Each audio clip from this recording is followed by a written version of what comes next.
Hey, take care of this, will you? Daniel, my husband of 8 years, barely looked at me as he flung his leather bag across the room, its contents scattering like fallen leaves in autumn. The bag landed with a thud, papers spilling out onto the hardwood floor. I sighed, a familiar sense of resignation washing over me. Lately, this was how our conversations usually began, or rather his orders. I bent down, gathering the strewn papers, when a particular document caught my eye. It was stark, official-looking, and utterly unexpected, a divorce paper. My heart sank. Then, oddly, a wave of relief followed. The kind of relief you feel when a long-dreaded inevitability finally stares you in the face. Daniel's part was already filled in. He had made his decision, without so much as a conversation. The realization stung, but it was also liberating in a strange way. Without a second thought, I found myself reaching for a pen. My hand trembled slightly as I filled in my details. Sarah Thompson, I wrote, my name etching the end of an era. I paused, looking at the man I once thought I knew. Daniel was lounging on the sofa, mindlessly flipping through TV channels. The man who had once been my partner, my confidant, had become a stranger. Sarah, what's for dinner? His voice, devoid of warmth, pulled me back to the present. I turned to him, the divorce paper still in my hand. We need to talk, I said, my voice steady despite the chaos inside me. Daniel finally looked at me, his eyes narrowing. What about? This. I held up the paper. His expression changed from indifference to surprise, and then to something I couldn't quite decipher. You found that, huh? He finally said, a smirk playing on his lips. Yes, I did, and I've made my decision, I replied, my own voice laced with a firm resolve I didn't know I had. The room filled with a heavy silence, one that spoke volumes more than our brief exchange of words.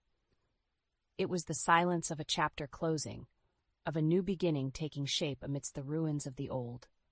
As I stood there, holding the symbol of our failed marriage, I realized this was just the beginning. The journey ahead would be challenging, but for the first time in years, I felt a sense of control over my own destiny. The silence lingered in the air long after Daniel had retreated to our bedroom, leaving me alone with my thoughts. The stillness of the room was a stark contrast to the turmoil inside me. I sat down on the couch, the divorce papers still clutched in my hand, and my mind began to drift back to the beginning, to the days when everything seemed so promising. We had met at a networking event for professionals. Daniel, with his charismatic smile and confident demeanor, had seemed like a breath of fresh air. Sarah Thompson, right? I've heard a lot about your marketing skills, he had said, extending a hand that I shook, unaware of how significantly this moment would alter my life. Our conversation flowed effortlessly, and soon we were meeting for coffee, then dinner, and before I knew it, we were inseparable. Daniel was attentive, kind, always knowing what to say to make me laugh. I remember thinking how lucky I was to have found someone who understood me so well. As I sat on the couch, lost in the memories of our early days, a stark realization hit me. Those days were long gone, replaced by a cold indifference that had crept into our marriage so subtly that I hadn't noticed until it was too late. I thought back to the little things that started to change after our wedding, the way Daniel's sweet messages became less frequent, how our conversations turned from deep and engaging to functional and brief. It was a gradual shift, one that didn't alarm me at first. I had convinced myself that this was just what happened in marriages over time. Comfort, I told myself, often replaced passion. But comfort didn't mean disrespect. It didn't mean coming home to a husband who barely acknowledged your existence unless he needed something. The man I had fallen in love with, who had promised to be my partner in life, had slowly morphed into someone I no longer recognized. The sound of a car outside snapped me back to reality. I glanced at the clock. It was late. I had been sitting there, lost in thought, for hours. The house was quiet, Daniel likely asleep, uncaring of the storm he had unwittingly unleashed in me.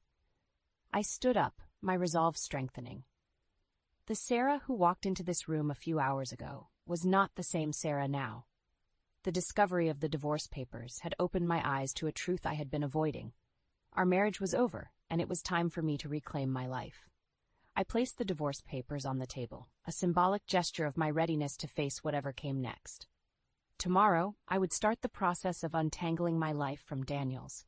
It would be challenging, but I knew I had to do it, not just for my own sake, but for the woman I once was and the woman I needed to become again. As I headed to bed, a sense of determination filled me. The road ahead would be filled with obstacles, but I was ready to face them head-on. This was not just the end of my marriage, but the beginning of a new chapter in my life. The morning light spilled into the bedroom, casting a warm glow on the walls. It was a new day, but the weight of my decision still rested heavily on my shoulders. As I made my way to the kitchen, the house felt unusually quiet, almost as if it were holding its breath, waiting for what was to come. Daniel was already up, sitting at the dining table, his eyes fixated on the morning paper. The air between us was thick with unspoken words, a stark reminder of the distance that had grown between us. I busied myself with making coffee, the familiar routine providing a semblance of normalcy in the chaos of my emotions. The aroma of freshly brewed coffee filled the kitchen, a comforting presence in an otherwise tense atmosphere. "Sarah," Daniel's voice broke the silence, his tone surprisingly soft. I turned to face him, my heart pounding. "Yes?" "We need to talk about this," he said, gesturing towards the divorce papers that lay between us. I took a deep breath, steadying myself. "Yes, we do." The conversation that followed was a far cry from the heated arguments we had become accustomed to. Instead, it was a candid, albeit painful, acknowledgement of where we had ended up. Daniel spoke of his frustrations, his sense of being trapped in a life he hadn't envisioned. I listened, not with the intent to argue, but to understand. As he spoke, I couldn't help but wonder how we had missed the signs. The late nights at the office, the weekends spent apart, the growing silences at dinner, they were all telltale signs of a marriage unraveling at the seams.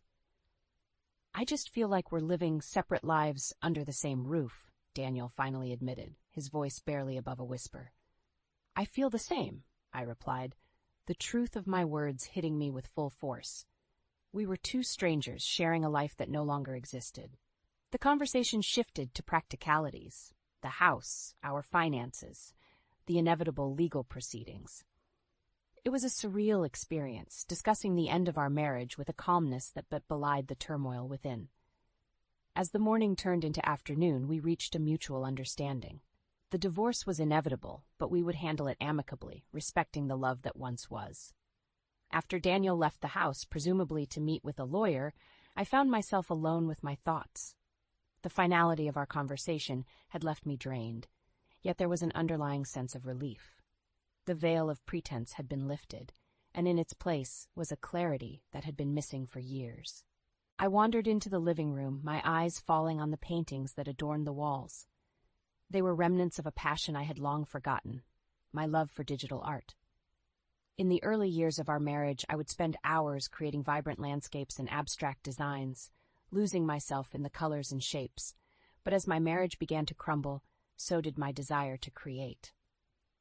Standing there, surrounded by my own art, a spark ignited within me. It was a reminder of who I was before, a woman with dreams, passions, and a zest for life. A woman who deserved more than the shadows of a loveless marriage. In that moment, I made a decision. I would not only reclaim my life, but also my passion. I would start painting again, not just to fill the void left by my broken marriage, but to rediscover the part of me that I had lost along the way. With renewed purpose, I turned on my computer and opened my digital art software, a familiar welcome screen greeting me. It felt like coming home. As I began to sketch, the lines and colors flowing effortlessly from my fingertips, a sense of peace enveloped me. It was the peace of a woman who had faced her fears, who had taken the first step towards a new beginning. Days turned into weeks as I navigated the murky waters of divorce proceedings. Despite the amicability we had agreed upon, each meeting with Daniel felt like retracing steps in a dance we no longer understood. However, amidst this turmoil, I found solace in my rediscovered passion for digital art. The more I immersed myself in my creations, the more I felt the pieces of my old self falling back into place. One evening, as I sat in front of my computer, lost in a complex design, a series of pings from my phone broke my concentration. It was Ethan, our son. "Mom, can we have dinner this weekend?" "I have some news," his message read. Ethan had been our one constant source of joy. His light-hearted nature and youthful optimism had often been the glue that held us together in our darker days. I replied immediately, agreeing to the dinner. Saturday arrived, and I found myself sitting across from Ethan at our favorite Italian restaurant. He had the same sparkling eyes and easy smile that had always reminded me of Daniel in our happier times. "So, what's this news you have?" I asked, trying to sound casual. Ethan's smile widened. "I'm getting engaged," he announced, his excitement contagious. I felt a burst of happiness for him, mixed with a tinge of sadness for the family life we could no longer give him. "That's wonderful, Ethan. Tell me about her." As Ethan shared stories about his fiancée, his plans for the future, I couldn't help but reflect on the cycle of life. Here was my son, on the cusp of building his own life, his own family, while mine was unraveling. The dinner continued with light-hearted chatter, but my mind kept drifting back to Daniel. I wondered if he knew about Ethan's engagement, if it mattered to him at all. Driving home later that evening, a sense of loneliness enveloped me. The house that once echoed with the laughter and arguments of a family now stood silent, a monument to a life that once was. In the days that followed, as I worked on my art, I found myself reflecting on the bonds that had once tied us as a family. Ethan had always been our anchor, but even he couldn't prevent the drifting apart of two people who had lost their way. My thoughts were often interrupted by memories of Daniel's recent interactions with Julia, his coworker. I remembered the late-night calls, the weekend meetings that he insisted were for work. I had trusted him, never questioning his loyalty. But now doubt crept in, its insidious tendrils wrapping around my heart. Was there more to Daniel's relationship with Julia than just work? The thought nagged at me, an itch that I couldn't quite reach. I remembered the casual touches, the shared laughs, the way they seemed to exist in a world of their own during company functions. I shook my head, trying to rid myself of these thoughts. It didn't matter now. Daniel and I were on separate paths, our journey together, nothing but a memory. As I continued to delve into my art, I realized it was more than just a hobby. It was my lifeline, pulling me away from the edge of despair. With each stroke of my digital brush, I felt a sense of purpose, a reminder that there was life beyond the ruins of a failed marriage. The weeks leading up to Ethan's engagement party were a blur of activity and mixed emotions. While I busied myself with preparations, a part of me dreaded the event. It would be the first family gathering since Daniel and I had decided to divorce, and the thought of facing him in a room full of people filled me with unease. The day of the party arrived, and the atmosphere was festive, filled with laughter and the clinking of glasses. Ethan and his fiancée, a charming young woman named Anna, were the picture of happiness. Watching them, a sense of melancholy washed over me. They were beginning their journey together, full of hopes and dreams, while mine with Daniel was coming to an end. As guests mingled, I caught sight of Daniel across the room. Our eyes met briefly, 1,000 words passing between us in that silent exchange. He looked older, more tired, and for a fleeting moment, I felt a pang of the old affection. But it was quickly replaced by the stark reality of our situation. The evening progressed, and I found myself in conversation with some of Ethan's friends. Their youthful enthusiasm was infectious, and for a while I forgot the complexities of my own life. It was then that I noticed Daniel talking to Julia in a corner of the room. They were laughing, their heads close together in a way that was intimately familiar. The sight struck a nerve, and a surge of emotions welled up inside me. The doubts that had been simmering in my mind came to the forefront. The more I observed them, the clearer it became. There was something between them, something more than just professional camaraderie. I felt a mix of anger and sadness, the realization of Daniel's betrayal hitting me like a wave. As the evening wound down and guests began to leave, I found myself standing outside, taking in the cool night air. The sounds of the party faded into the background, leaving me alone with my thoughts. Ethan joined me, his expression softening as he saw my troubled face. "Mom, are you okay?" he asked, concern etched in his voice. I forced a smile. "Yes, I'm fine, just a little tired, that's all." Ethan looked at me, his eyes searching for the truth. "Mom, you know you can talk to me about anything, right?" I nodded, grateful for his support. "I know, honey, and I will. Just not tonight." He hugged me, a gesture of comfort that brought tears to my eyes. As he went back inside, I stood there, feeling the weight of the evening. The drive home was a reflection of my thoughts, long and winding. The sight of Daniel and Julia together had confirmed my suspicions, and with that confirmation came a sense of closure. I realized that it was time to let go, not just of Daniel, but of the life we had built together. As I lay in bed that night, the events of the evening replayed in my mind. The laughter, the music, and most of all, Daniel and Julia. It was the end of a chapter, but as with all endings, there was also the promise of a new beginning. In the weeks following Ethan's engagement party, I found myself in a state of introspection. The revelation of Daniel's relationship with Julia, though painful, had given me a sense of closure. It was as if a final piece of the puzzle had fallen into place, allowing me to see the complete picture of our failed marriage. With this newfound clarity, I threw myself into my art with a vigor I hadn't felt in years. My digital canvases became a kaleidoscope of emotions, each piece reflecting a different facet of my journey: pain, hope, resilience. It was therapeutic, a way to channel my feelings into something tangible and beautiful. Meanwhile, the divorce proceedings were moving along, albeit slowly. Daniel and I had settled into a routine of distant yet cordial interactions, a far cry from the turbulent exchanges of our earlier meetings. It was a strange kind of dance, two people moving around each other, careful not to step on old wounds. One afternoon, as I sat working on a particularly intricate design, my phone rang. It was the lawyer, informing me that the divorce was finalized. The words hit me with an unexpected force. Even though I had been preparing for this moment, the finality of it left me feeling oddly hollow. In the days that followed, I found myself reflecting on the journey that had brought me here. The young, hopeful woman who had married Daniel, full of dreams and aspirations, was now a more mature, seasoned version of herself. I had lost some of my naivety, but in its place I had gained strength and a deeper understanding of myself. One evening, as I sat gazing at the latest piece I had created, a vibrant depiction of a phoenix rising from the ashes, Ethan called. "Mom, I wanted to talk to you about something," he said, his voice serious. We met at a small cafe the next day. Ethan's expression was a mix of excitement and apprehension. "Anna and I were talking, and we'd like you to move in with us after we get married," he blurted out. The offer took me by surprise.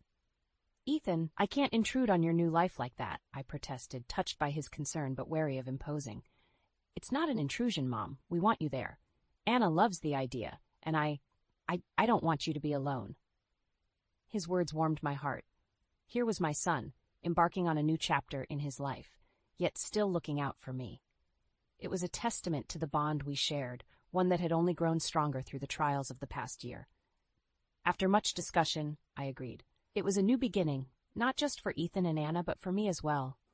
A chance to be part of their life, to share in their joys and challenges, while also giving myself the space to continue my own journey. As I packed up my belongings over the next few weeks, I felt a sense of bittersweet nostalgia. Each item, each piece of art, was a reminder of a life lived, of lessons learned, and of the resilience that had carried me through. Moving day arrived, and as I stepped into Ethan and Anna's home, I felt a sense of belonging. It was a new environment, but one that was filled with love and warmth. Ethan and Anna had gone out of their way to make me feel welcome, setting up a small studio for me to continue my art. In the days that followed, I found a new rhythm to my life. I spent my mornings working on my art, exploring new techniques and styles. In the evenings, I would join Ethan and Anna for dinner, sharing stories and laughter. It was during one of these dinners that Ethan turned to me, a serious look in his eyes. "Mom, how are you really doing? After everything with Dad, I mean." I took a moment to reflect, then smiled. "I'm doing okay, Ethan. Better than okay, actually. I've found a new purpose in my art, and being here with you and Anna has given me a sense of family that I thought I had lost." Ethan smiled, relief evident in his eyes. "I'm glad, Mom. You deserve to be happy." As we continued our dinner chatting about everything and nothing, I realized that this was what healing looked like. It wasn't a sudden, dramatic change, but a gradual rebuilding of oneself, piece by piece. And as I looked around the table, at the faces of my son and his fiancée, I knew that I was exactly where I was meant to be. In this new beginning, I had found not just a place to live, but a home. Living with Ethan and Anna brought a sense of harmony and companionship that I hadn't realized I was missing. Their youthful energy and love for each other were infectious, and I found myself looking forward to the simple pleasures of our daily life together. One afternoon, as I was setting up my art supplies in the small studio Ethan had arranged for me, my phone buzzed with a message. It was from a number I didn't recognize. Hesitantly, I opened it, and to my surprise, it was from Julia, Daniel's coworker. "Sarah, can we meet? There's something I need to tell you about Daniel," the message read. My heart skipped a beat. What could Julia possibly have to say about Daniel now after all this time? Curiosity piqued. I agreed to meet her at a nearby cafe the next day. Sitting across from Julia, I noticed the nervousness in her eyes. She fidgeted with her coffee cup before speaking. "Sarah, I owe you an apology," she began, her voice trembling slightly. "Daniel and we had an affair. It started before your divorce. I didn't realize the extent of the damage we were causing." Her confession, though not entirely unexpected, still stung. I had suspected their relationship, but hearing it confirmed brought back a flood of emotions. "Why are you telling me this now?" I asked, struggling to keep my voice steady. Julia sighed, a look of genuine remorse on her face. "I ended things with Daniel. It was wrong, and I regret it deeply. I just thought you deserved to know the truth." I sat there, processing her words. Part of me wanted to be angry, to lash out at the woman who had been part of my marriage's downfall. But another part, the part that had found peace and moved on, simply felt pity. "Julia, what's done is done," I said finally. "I appreciate you telling me, but I've moved on. I hope you can too." Leaving the cafe, I felt a weight lifted off my shoulders. Julia's confession had closed the final chapter on a part of my life that was now firmly in the past. Over the next few months, my life settled into a comfortable routine. My art was flourishing, with several pieces being featured in local exhibitions. Ethan and Anna's wedding was fast approaching, and the excitement in the house was palpable. As I watched Ethan and Anna together, so full of love and hope for the future, I couldn't help but reflect on my own journey. The pain of the past had given way to a quiet strength, a resilience I hadn't known I possessed. The wedding day arrived, a beautiful ceremony filled with laughter, tears, and an overwhelming sense of joy. Watching Ethan and Anna exchange their vows, I felt an immense pride for the man my son had become. After the wedding, as guests mingled and danced, I found myself standing alone for a moment, taking it all in. It was then that I saw Daniel, standing a short distance away, watching me. Our eyes met, and for a brief moment, time stood still. There was so much I wanted to say, so many questions I wanted to ask. But as I looked at him, I realized that none of it mattered anymore. Daniel nodded slightly, a silent acknowledgement of everything that had passed between us.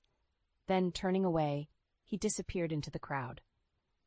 As I rejoined the celebration, a sense of peace settled over me. My journey had been long and fraught with challenges, but it had led me here, to this moment of contentment and hope. Life, I realized, was a tapestry of experiences, each thread woven with its own story. Some were dark, others bright, but all were essential in creating the larger picture. And as I danced with Ethan, my heart full of love and gratitude, I knew that my tapestry was still being woven, each day adding a new and beautiful thread to the story of my life.